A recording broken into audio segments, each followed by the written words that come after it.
سلام، من آرمین گلی هستم. اینجا کانال گلبرقه. امروز میخوایم بریم نحوه جاگذاری تابلو و لوله کشی در یک اتاقک موتورخانه برای استخر خونگی بررسی کنیم.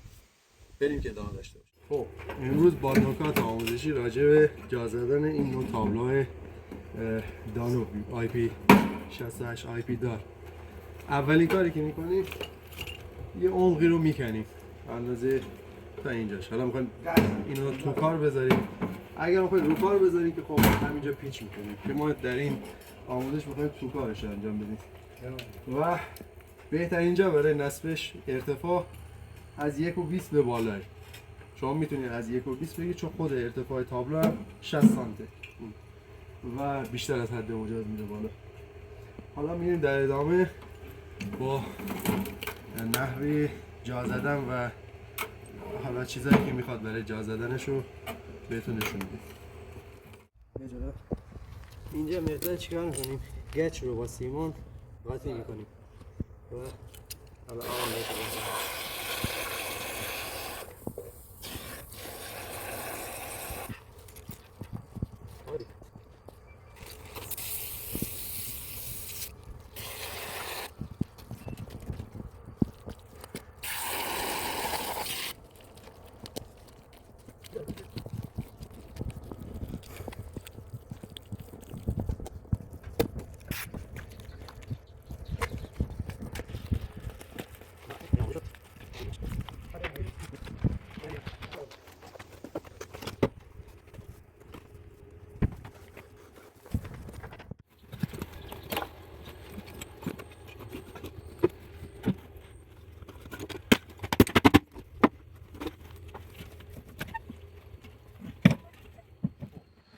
ما برای اینجا اول توجه داشته باشید که ما امروز داریم جایی رو آموزش میدیم به نام اتاقک موتورخانه این استخری که بعداً تکمیل شدهش هم میبینید. برای اینجا چون کل اینجا همه کاشی سرامیک میخوره تا اون بالا، از پایین تا بالا، ما اگر میخوایم قوطی کلید بذاریم قوطی کلید رو نباید بیایم بچسبونیم چون نمیدونیم چقدر دوغاب میخوره یا فاصله بین کاشی و این سنگی که هست چقدره. پس ما چیکار میکنیم؟ ما میایم لوله‌مون اندازه میگیریم، مثلا از این کف تا این بالا 1.20 که ما معمولا باید روی 1.20 بذاریم. یه 20 سانت یا 10 سانت پایین تر، 10 سانت شما روی 1.10 در نظر بگیرید. لوله‌تون رو روی 1.10 میبرید و یه زانو فنری که الان در ادامه میبینیم بهش اضافه میکنیم. برای اینجا ما نخواستیم، درسته لوله‌ای که گرفتیم لوله خم سرده و نسوز، ولی میخوام اینجا آموزش ساده رو بدیم، یعنی با زانوی معمولی. حالا در آینده بعد آموزش خم زدن با فنر خمکاری هم بهتون توضیح میدم. حالا میریم جلوتر ببینیم که چجوری انجام میشه. خب بچه ما اولین کاری که میکنیم اینه که یه زانو روش وصل میکنیم، همونطور که گفتم 1.10 یا حالا 1.5 مهم نیست، این 1.10 با یه لوله بر یا با موکت بر هم میتونید ترجیحاً، ولی این بهتره. بعد اینکه اینا رو این شکلی درست کردیم میگم چسب بزنیم. چسب شما از اینجا شروع میکنیم قشنگ اینو میکشیم. اصولا هم سعی کنید چسبایی بگیرید که حالا یکم بهتر.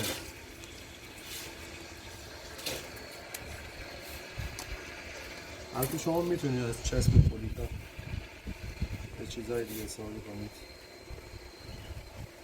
من اینو ترجیح میدم، بعداً بهتر. بلکه سلیقه‌اش یه جوری.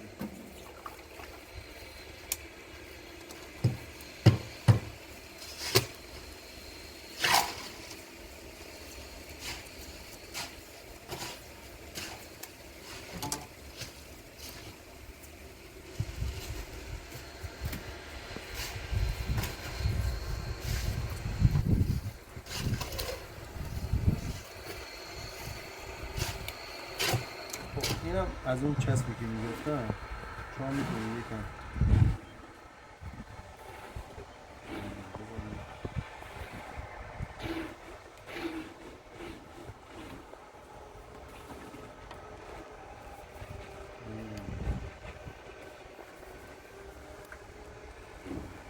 این هم میشه. حالا من اون چسب پایلولایی که گفتم، این پایلولا مال اون فریز یا حالا کلیدا بود. این پایلولای جدید مال این کابلیه که شما نگاه کنید یه چند سانتی هم بالاتر باشه اشکال نداره، بعدا میتونید اینا رو همه رو ببرید. حالا من اینا یکی میدونم اینجا چون سنگ بلوک کار شده، ما جایی که همه رو دیگه حالا برش بدیم اونم یه کمی شروع میشه. اینا با ما یه بس دیگه هم داریم خوشه.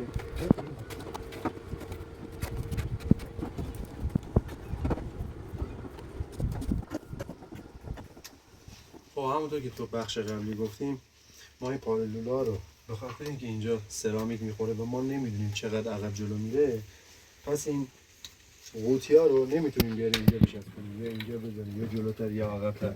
پس میایم چیکار میکنیم؟ معلق میذاریم که دست سنگکار باز باشه برای این کار.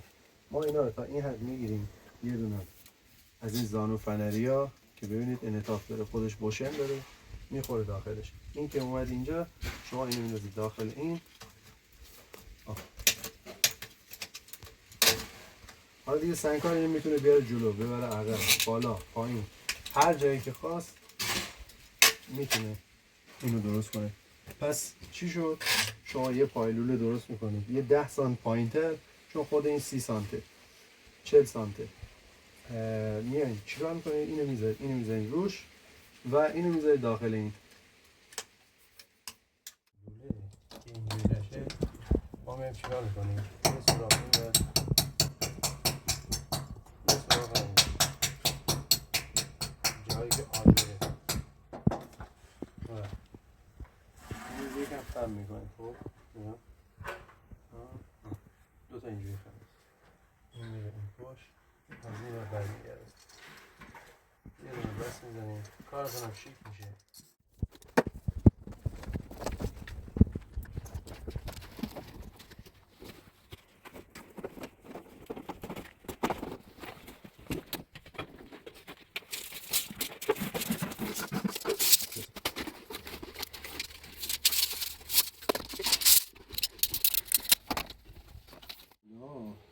یه دونه از این چوبا بزنید اون تو، بعد روش از این بسته لوله آب بگیرید 1/2.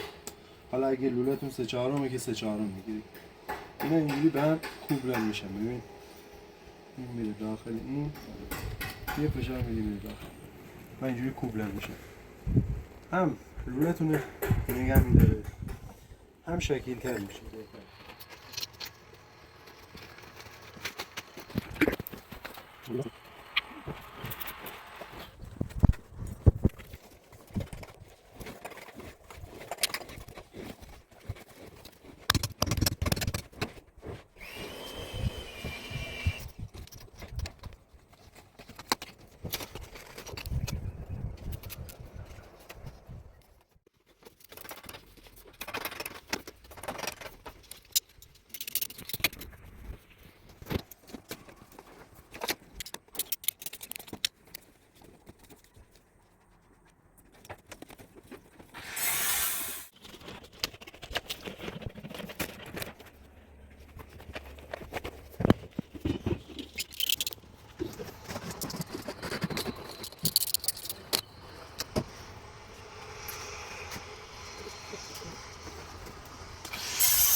خب ببینید شاید همتون فنرزن برقی نداشته باشید. خب ما باید حتما اینجا آموزش‌های ساده رو اول بدیم که بعد با فنرزن برقی هم نشونتون میدیم. حالا این یه فنر، شما هر نوع فنری میتونید داشته باشید. ما برای اینکه مشکلی پیش نیاد فنر میزنیم نخ میندازیم اینجوری که مشکلی پیش نیاد، همین که کار ما پیش بره.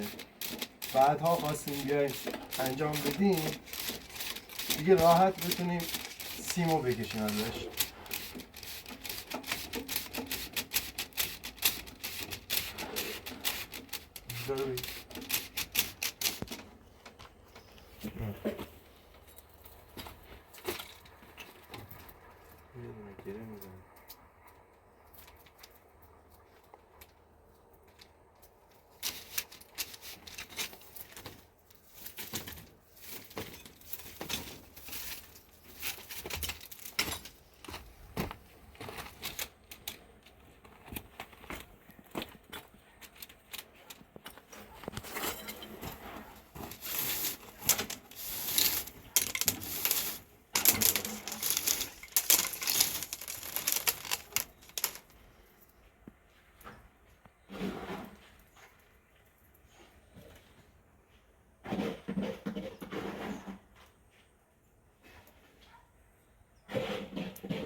یه دونه از اینا رو میبریم برای اینکه نخ نره داخل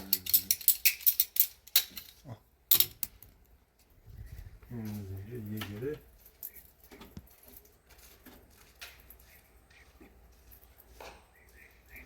تمام. پس این مرحله هم یاد گرفتیم. حالا ما انجام میدیم، تموم شده شو نشون میدیم.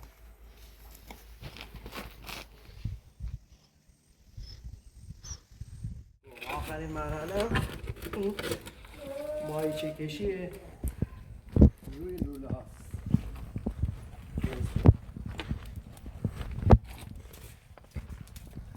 برای اینکه لوله هامون آسیب نبینه ما اینو یه ماهیچه کشی میکنیم.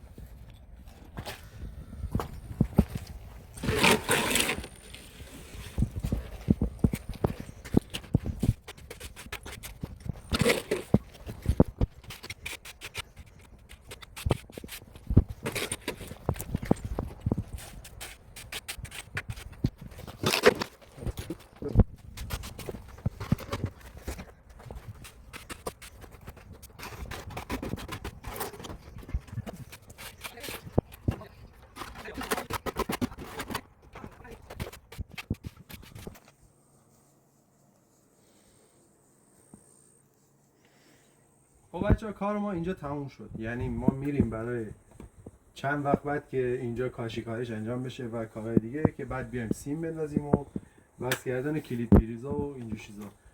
پس یه بار دیگه با هم مرور کنیم. جا زدن تابلو، جا زدن قوطی کلید اگر قرار باشه شما گچ بخوره یا این دیگه بدونیم چقدر دوغاب میخوره، اگر نه و کاشیکاری میشه شما اینو باید معلق بذارید اینجوری. ساخت پای لوله برای قوطی و برای تابلو، لوله کشی یعنی اینا رو به هم جامپ دادن، وصل کردن و نخ فنر زدن و نخ انداختن. انتظار برای اینکه برای آینده که بتونیم بیایم سیم بندازیم. ممنون از اینکه با ما همراه بودین. سابسکرایب یادتون نره و ما رو دنبال کنید در کانال گلورد. مرسی.